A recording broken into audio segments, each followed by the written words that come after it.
This was in 2019 when I was 21. I was spending the summer at my parents' house and figured I'd go camping in the woods in their backyard while I had the chance. This was a pretty impulsive trip. I just decided one morning I'd pack my bag and head out for the night. I'd done it a bunch of times before, so this wasn't some special camping trip or anything. I let my parents know where I was headed, then left at 4 p.m. to find a spot for the night. I walked for a good hour before finding an open area that looked nice enough. I got my tent set up, cleared out a space, and lit up a small campfire. It was really cozy, and the sun slowly setting made it even better. Exactly the kind of night I was hoping for. But it really didn't take that long for it to get interrupted. The sun was just about to pass the top of the trees when I heard a voice. A male voice, sort of muttering or talking. I almost felt like it was echoing a bit though, because it was hard to pinpoint exactly where the voice was coming from. It was also dark enough where the shadows from all the trees made it really hard to see much of anything. I probably should have mentioned these woods behind my parents' place were pretty vast and unexplored, as in there were no trails around here. So running into someone would have to be very coincidental. I thought they'd likely just pass by and that would be the end of it, but I continued hearing the voice for probably 5 minutes, which was long enough that it seemed they weren't just walking and were maybe staying near me on purpose. Eventually, I called out, just yelling hello to see if they'd respond. But before I even finished speaking the word, the voice cut out. The forest was now silent. I felt really uncomfortable and ended up calling out again. No voice or response. Now I was a little more on the creeped out side. With only 20 or 30 minutes left of the thin layer of sunlight, I decided I would just move spots. No need to stay there and be creeped out all night and let it ruin my experience. Within a couple minutes, I was heading back into the trees and looking for another place to call home for the night. I didn't have as much luck though.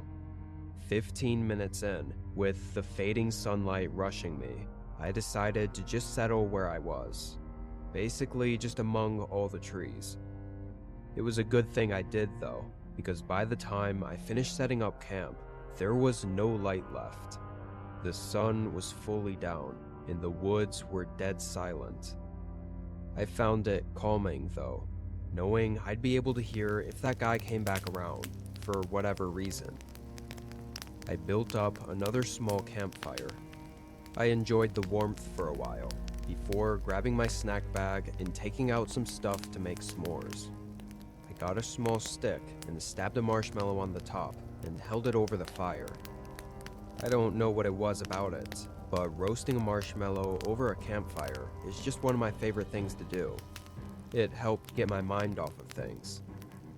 I made a few s'mores and hung around the fire for a good long while, several hours at least. It was pretty late by then, and I was letting the fire begin dying out. It was still somewhat bright, but only half as much as it was before. But then I heard the crunch of leaves behind me.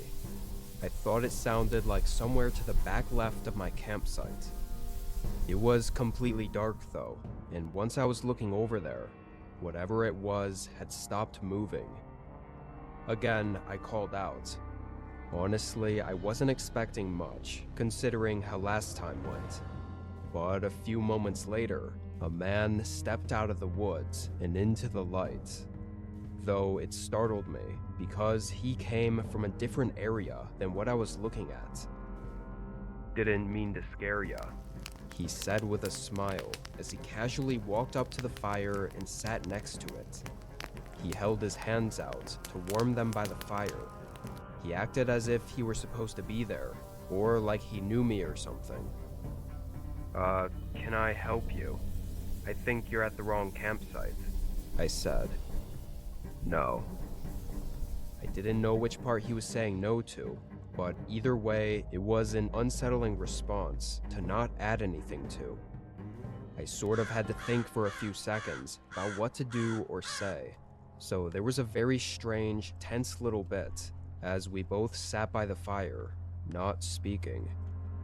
It got so tense that I sort of just asked whatever came to mind, which in hindsight, I probably shouldn't have.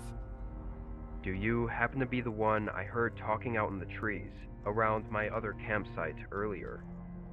The man stayed looking at the fire, but his face visibly fell flat. "Must have been someone else," he said with a much colder, monotone voice. Something was extremely off about all this, but I still didn't know how to get out of it without risking causing trouble. Before I was able to think too much about it, a stick cracked behind me. I looked back. It was from the same spot to the back left of the campsite. My heart sank. The man wasn't alone. Someone else was here. I turned and looked back toward the campfire. He was staring at me. To be perfectly honest, I don't even remember whether he was smiling or angry or what, because all I remember was the intense, cold, and dead look in his eyes. I instantly sprung up from my chair and made a dead sprint into the trees. I heard one of the men say something, clearly talking to the other in frustration, and momentarily I heard footsteps running up behind me.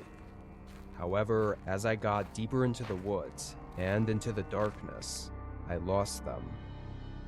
Having grew up in these woods as my backyard, I was still able to somewhat navigate through them and to the road, following it back to my parents' house. They called 911 for me. Long story short, I led a team of officers to the campsite in the morning. Everything was gone. I don't know if that makes things better or worse. On one hand, it could have meant they were just there to rob me. But on the other hand, it made it definite that they had bad intentions, so they really could have been trying to do anything. After all, one of them did chase me for a minute. Shouldn't surprise anyone to say I never went back in those woods behind my parents' house.